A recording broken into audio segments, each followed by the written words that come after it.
আসসালাতু ওয়াসসালামু আলাইকা ইয়া রাসূলুল্লাহ আসসালাতু ওয়াসসালামু আলাইকা ইয়া হাবিবাল্লাহ আসসালাতু ওয়াসসালামু আলাইকা ইয়া শাফিউল মুযনিমিন আসসালাতু ওয়াসসালামু আলাইকা ইয়া রাহমাতাল লিল আলামিন।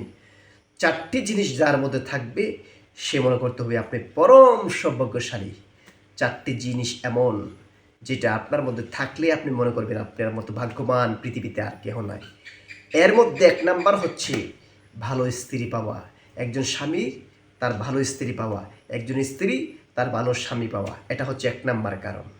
কারণ স্বামী স্ত্রীর মধ্যে অনেকেরই ঝগড়াঝাটি, হ্যাঁ, অনেকেরই মনোমালিন্য হয়ে থাকে, কিন্তু ভালো স্ত্রী ভালো স্বামী পাওয়া খুবই ভাগ্যের ব্যাপার। দুই নাম্বার হচ্ছে ভালো প্রতিবেশী পাওয়া, উত্তম প্রতিবেশী।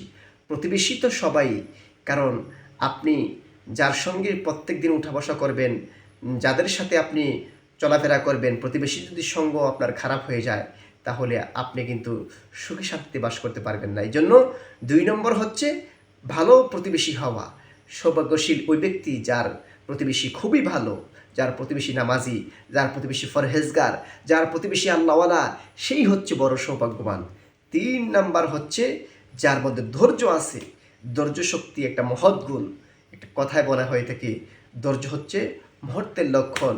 সুতরাং যার মধ্যে ধৈর্য আছে, আপনার মধ্যে যদি ধৈর্য থাকে মনে করবেন আপনি বড়ই সৌভাগ্যশীল।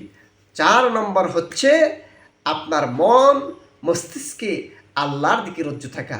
যদি মনে করেন আপনি পাপ কাজ করতে গেলে আপনার মনের মধ্যে বাধা এসে যায়, পাপ কাজ করতে গেলে আপনার মনের মধ্যে একটা বাধা বিপত্তি এসে যায়, হারে আমি যে কাজটা করব এটা তো উচিত না, একটা খারাপ কাজে, একটা অন্যায় কাজে যাইতে আপনার মন বাধা দেয়, বোঝা গেল আপনি হচ্ছেন পরম সৌভাগ্যশীল।